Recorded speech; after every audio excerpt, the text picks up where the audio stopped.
Jaden Akins back. AJ Hoggard back. The vibes are back in full force. We got DK of Spartans Illustrated on to talk about it. Let's go! You are Locked On Spartans, your daily podcast on the Michigan State Spartans, part of the Locked On Podcast Network, your team every day.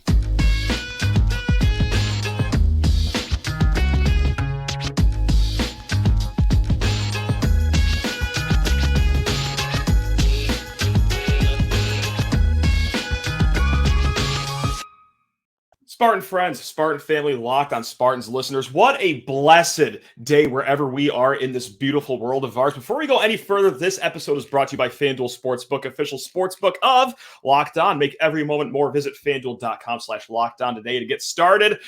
It's not surprising news by any stretch of the imagination, but it is exciting news. It's kind of like opening up a Christmas gift. You know you're going to get a nice haul on December 25th, but it always hits. Next year, the roster, AJ Hoggard, Tyson Walker, Jaden Akins, Malik Hall. The center could be anyone between Madi Sissoko, Carson Cooper, Jackson Kohler, and oh yeah, how about a top 5 recruiting class in Xavier Booker, Jeremy Fears, Cohen Carr, Garrett Norman. We're joined by DK. I'm about to start getting emotional after reading that lineup. DK, how we doing? Just talk, man. This is a beautiful day. Vibes are immaculate, my friend. I think that we all expected this to happen, but, took it up to the deadline, waiting for the withdrawal. There's just there's no comfort after the way that most of this offseason has gone basically for football, because basketball kind of has gone according to plan, how we expected to do it.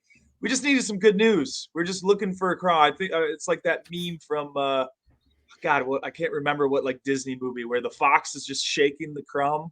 Oh, it's sure. Can we get some good news? And finally, yes. We've gotten some good news, the best news possible. And I just don't think you can understate. I always thought AJ Hoggard was coming back. I don't think that he had really a route to be able to go. When Akins didn't get the combine invite, you kind of felt the same, that he was likely to return.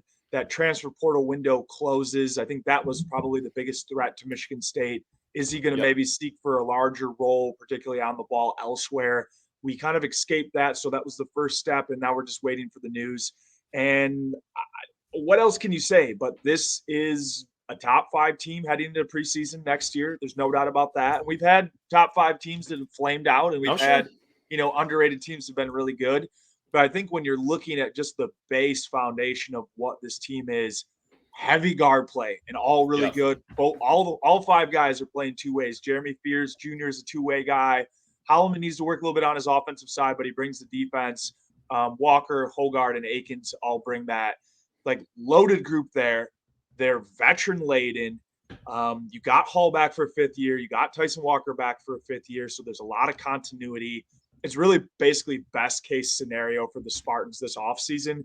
And now the freshmen are starting to hit the campus all this week and into next. Xavier Booker's already hit it. The rest are soon to follow. The wars that are going to go on in practice for this group. This group is going to push what is else on the roster. They add some athletic punch. There's really, really, really should be a lot of excitement about this group. And as we know, there's going to be some bumps along the way. There's going to be some crazy lineups in November and December where we're pulling our hair out. Can you just play this guy? We know he's better. But ultimately, couldn't ask for anything better. Izzo has a chance to compete for another second title. We haven't said that since Xavier Tillman and Cassius Winston departed. And we're back. I mean, it was a 3 kind of long years. Nice finish to last year, but 3 long years. Yeah. It's official. As the statement says, back. The boys are back. The boys are buzzing. Spartan Nation buzzing right now. DK, I'm going to zoom all the way out and put the cart way in front of the horse, because you said it best. There are going to be some wars, some battles going on with this crop of freshmen coming in. And we're going to go back and talk about this fall and winter for or dare I say next spring as well for the rest of the show. But one underrated storyline here is these young guys that are coming in, this top 5 class, they are going to be indoctrinated in a culture of what it takes to win. You got some old guys on this team.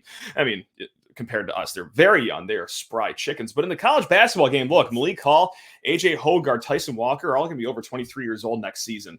These are grown men by college basketball standards, and they are going to funnel that down to the younger kids and show them what it does take to win in college basketball, where like in that 3-year stretch, maybe there was some mystery as to, what it does take to be a part of a winning program, but I don't think that's going to be an issue here moving forward. Now, to bring it back to the 2023-24 season, I mean, God, this is incredible. Right now, we're going to go to barttorvik.com, reference this website all the time, with both AJ Hoggard and Jaden Akins coming back.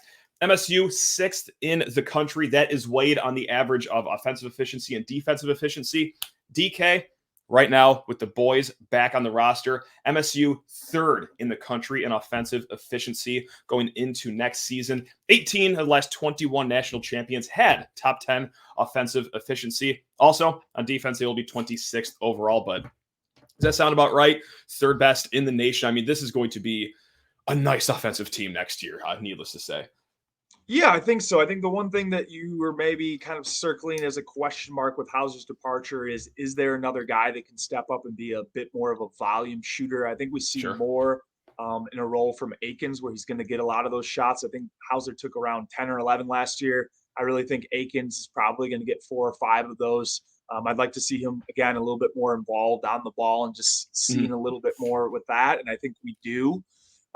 So he's going to have to need to be a similar shooter as he was last year with an increased volume. I think Walker's going to have to take a few more shots with Hauser's departure. Can Garrick Norman come in? His minutes are a little bit blocked the way that it's, kind of slated, but he's a guy that I think if you're looking at this class, who's the guy that can come in and knock down shots off the bench? I think he's going to be one of those guys. I think Hall can return back to form. I'm very curious to see what they do with him. Do they still play him, as a backup small forward? Do they play him more as a power forward, which is his natural position? I think that I lean towards maybe wanting to see him more in the power forward spot. You're playing the trail game. He's getting a lot of trail threes, pick and pop threes. I don't think they'll use him like Hauser, that they did in some instances where he's running off pin down screens and coming off all that. To me, he's more of just kind of a steady guy that needs a little bit more space to get that shot off. And I think it's easier in the power forward spot than the small forward, but it'll be interesting to see how they balance those minutes between the two. So I think that there's some guys that can be shooting on the roster. The defensive side of the ball has been a little bit lacking the last few years for the Spartans. I think they've been hovering around 50th in Ken Palm's efficiency over the last 3 years. That really needs to be like top 25. I think the biggest question that you have is there rim protection and is there, more athleticism?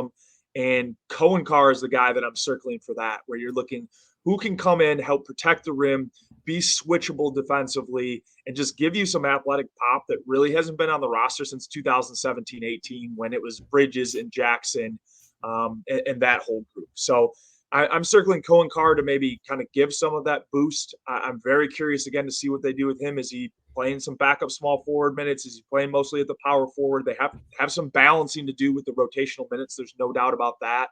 But I think this team is more athletic than it was. And I think just defensively, when you put a guy who's an NBA level, 1% college athlete into this rotation, besides some of the other guys who I think are very solid, and you have Akins and Carr kind of as the connector pieces on the perimeter to be able to defend and help you rebound and protect the rim, I think that there's a lot to like about. So we'll see how the shooting kind of comes. That we saw in the tournament last year, shooting was down everywhere.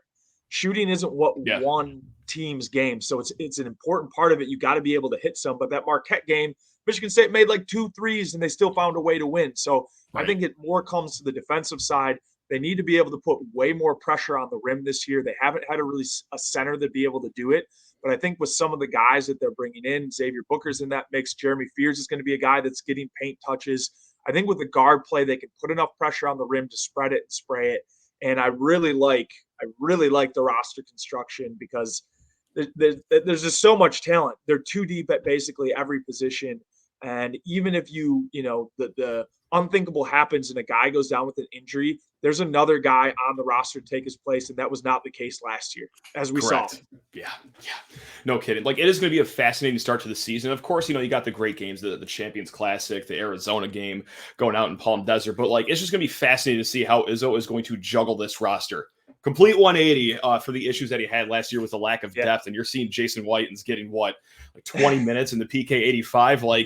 it's not going to come down to that. It's going to be quite the plate spinning spectacle to see from Tom Izzo early this season. And DK, I got to ask you here in a hot second, what are the expectations for this season? Are they truly natty or bust? But first, I'm going to let you sit on that for a hot minute here because I need to talk the people's ears off about FanDuel Sportsbook. Hey, let's say you're one of those fine folks out there that think it's natty or bust. Well, put your money where your mouth is at America's #1 sportsbook because right now, Michigan State 15-1 to cut down the national title nets over in Phoenix in the year of our Lord, 2024. Those odds are tied with UConn and Houston. There's only two teams that have better odds than that. It's Duke at 12-1 and Kansas at 10-1. But if you're feeling spicy about our Spartans, do so at America's #1 sportsbook. We're talking FanDuel, gang. And if you are a new member, well, this gets even sweeter for you. You get a no-sweat first bet up to $2,500.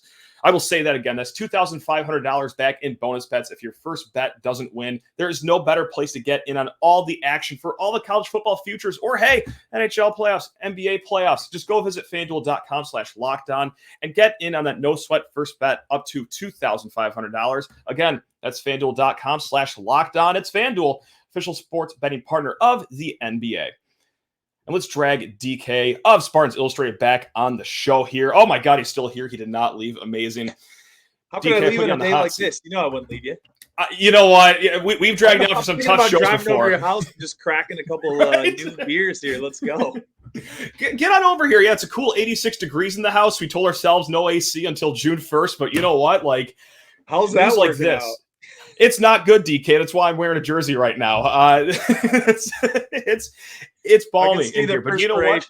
Sheening off your face. This is how we're going to circle the wagons here. I'm just getting prepared for the Phoenix Air, DK. That's right. That's where the Final Four is going. Let me knock on wood really quick before I jinx us into a first round elimination. But DK, speaking of hot, I put you on the hot seat here. Yeah. What are the expectations here? Because I've said before all this unfolded, this is like maybe a show a month ago, that I take either a Final Four banner or a Big Ten regular season banner. Again, a national title is very hard to win, and it will be devastating if this team does get bowed out before then. But I think it's either got to be a Final Four banner or a Big Ten regular season banner to call the season a success. Is that too little, in your opinion, or what's going to call the season a success for you? No, I think that's a fair statement. We're still pending Zach Edey's decision. So if he comes back into the fold with Purdue, I think that them being the favorites in terms of like conference play, they ran away with it a little bit last year. I think Zach Edey is a very tough matchup for Michigan State because they don't really have a guy that can contain him, and not too many teams really could across the board. So, you know, you maybe give them the nod, but you should be finishing right neck and neck. They should be in the game. They only have one game against Purdue. It's at Mackey this year. I think the schedule lines up semi-favorable for Michigan State to be in the hunt. So I really think you got to be in a hunt in the last week or two for a Big Ten title. You should definitely be playing in the semifinals, if not the finals of the Big Ten tournament. But really, to me, the conference accolades are not going to what ends up defining Izzo. It's really about hanging another banner in March, and whether that's a Final Four or hopefully a national title. I think that those are the aspirations for the season, and we shouldn't shy away from it. It doesn't always work out that way. Sometimes the fit ends up being wonky, or they just hit a bad stretch where they don't look like the right team. But when this team's rounding into form in February into March, I expect them to be humming like a well-oiled machine. And for the pieces that have, come into the lineup to be playing at a high level that is going to allow Michigan State to put themselves in a position to really have, I think, a top 3 seed. The schedule is going to allow for it. So they have Duke, they have Arizona. There's no other MTEs on the schedule, so it depends on how he fills that out. The Big East rivalry game, the Gavitt games, is Butler at home. That should be a win. So the schedule, the schedule that we really wanted for this season probably would have been last year's, and we could have traded, and maybe it would have looked a little bit different. But sure. I think that the way that it's shaped up, you take 1 of 2 from Duke and Arizona, and you take care of business in the rest of your non-conference, which should be loaded with a lot of, interstate teams. There's no reason that this team shouldn't be pretty close to 30 wins in the regular season, even if you lose, 4 or 5 in the conference. So I really think that they need to be focused on getting as high a seed as possible in the tournament, putting themselves in the best position possible, which they haven't done the last 3 seasons, not just getting into the tournament, but putting themselves in a spot where they can make a run because the matchups are favorable. So you do that, you make it to the Sweet 16, and then it becomes, a tough competition from there. But I think that, yes, it should be Final Four aspirations for this team. And we'll see what happens. Once the season kicks off, maybe we have differing perspectives on that. But when you're looking at the talent that's on the roster, the veteran guard play, there's just a lot of pieces. And I think that there's some more complete teams than there were last year. Duke, Kansas, UConn just got their point guard back. So there's some teams that are going to be in the mix and that higher echelon. And last year, I think it was a lot more jumbled, but there's no reason Michigan State shouldn't be expecting a top 3 seed heading into the tournament with real aspirations of making it to Phoenix and beyond. Right on. And thank you for pointing out that Zach Edey thing. Right now, we are recording at 1 p.m. I mean, we're going to hear Edey's decision at some point today. So if you're listening later on, the decision may have already been made for Edey. But we don't know that right now. Same with Hawkins down at Illinois, and then Hood Shafino might come out. Whatever. You guys get it. We're focusing on the Hoggard, the Akins stuff right now. We'll get to all the other Big Ten stuff later on. But let's rewind here. I know we're doing a lot of back and forth. Hey, let's talk about the young guys in 2026. Oh, let's talk about the Final Four. Now let's go back. But at the end of the season, if I told you that Walker, Akins, and Hoggard would all be coming back, your response would have been what? Like, would you have been surprised? Because I'm a little surprised that all 3 are coming back, especially in this day and age of basketball where, if you're not one of the top 2 guys on your team when you think you are, kind of like maybe Akins, you kind of bolt to the transfer portal. So what would your reaction have been if I told you a day after the Kansas State game that all 3 guys would be coming back here? Yeah, I think that, that run in the tournament and getting a taste of success in March after this group, this core group hasn't really done that. I think it really altered the ability to look forward and say, we've got unfinished business. We were really good. We fell a little short that Kansas State game, but we beat a Marquette team that, in the seeding wise was supposed to beat us. And we have the goods to be able to do it. It's taken us a minute to put it all together, but I just think it changed it, right? That run in the tournament changed the perception of it. And if they lose to Marquette, I think 1 or 2 of those guys is probably gone because the feel is all different. I agree. Sometimes when you're hearing the same shit over and over and over again from a coach and it never comes to fruition, that's hard to swallow. There's some strong personalities on this team, and we saw that in the Big Ten tournament with AJ Hoggard, some of his poor body language, but he responded well in the tournament. And I think that getting a taste of that, and particularly playing as well as he did, altered his perspective of the coaching that he was receiving. I think that you have to win to be able to continue to just hear it in your ear. Like, you got to do this, because if you do this, we can win. And he finally got that. And we saw it with a 25-point performance in that loss to Kansas State.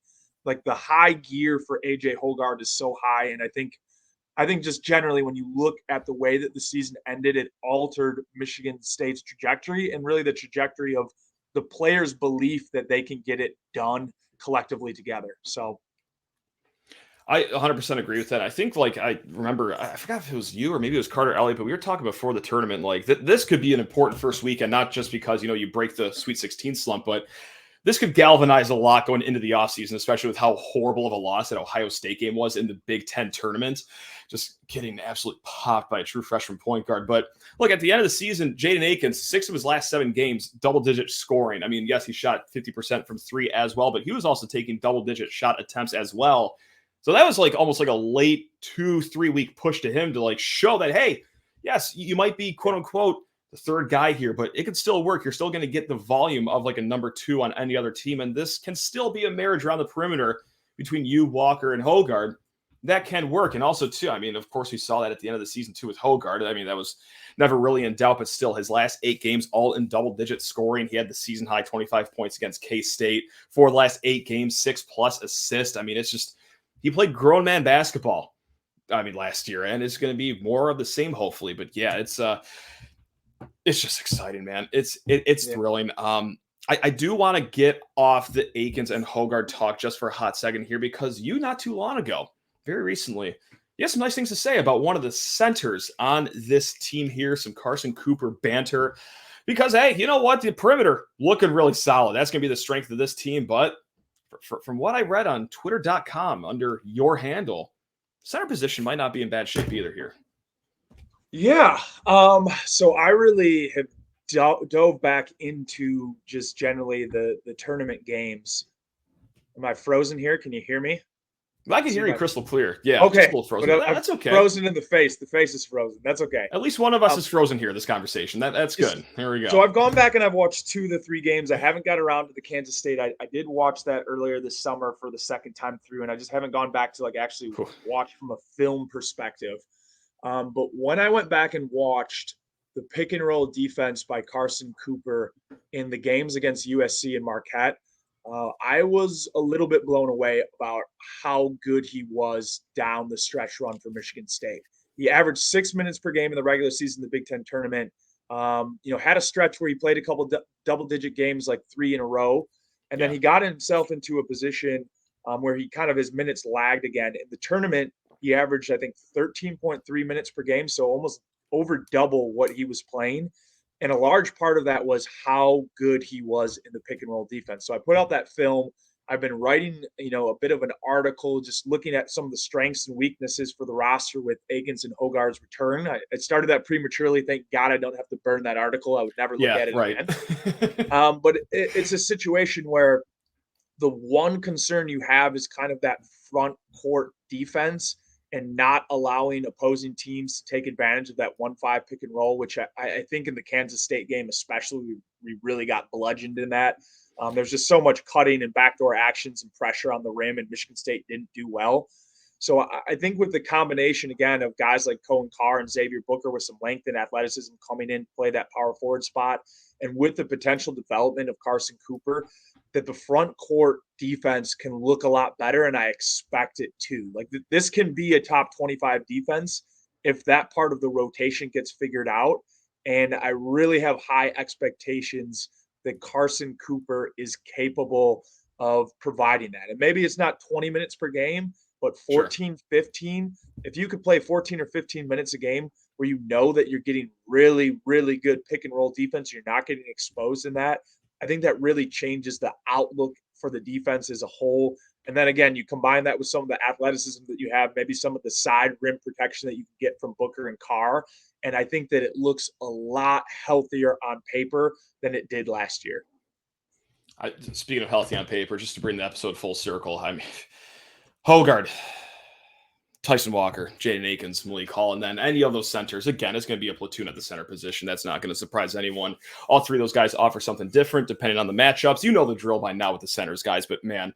And on top of that, the 4 cherries on top, that recruiting class that's coming in or has already came in, just like you mentioned earlier. Xavier Booker already on campus. The rest of the gang won't be too far behind them, but it's special. And man, just I cannot wait for November. It's going to be a long few months leading up to that tip-off against Duke in the Champions Classic. But man, DK, I think I'm going to be smiling the rest of summer over here. I think we could do that as one Spartan. Yeah, I think maybe football puts a small damper on that, but ultimately, even when the football season kicks off, basketball, it just means basketball's right around the corner. So we just gotta take the lumps when it happens, and then spring ourselves into what could just be a special winter. So I hope so. I can't wait for it. The timeline on Twitter will always be buzzing. I cannot wait for that 3-game stretch in February where it's like a road loss at Illinois, home loss against Nebraska, and then a road loss at Wisconsin. Just like that 3-game stretch where we all start melting down. And I'm going to be part of the problem. This has happened every year for the last 20 years under Izzo, and I still haven't learned that everything's going to be okay. But it's going to hit so good. And then after they break out of that slump in February, just greatness from that point out the rest of the season. It's like we've all read the script. We all know what's going to happen, DK. It's right in front of us. Come on. Yeah, let's just hope the ending finishes with maybe raising a trophy and hanging another banner. I want it so bad for Izzo.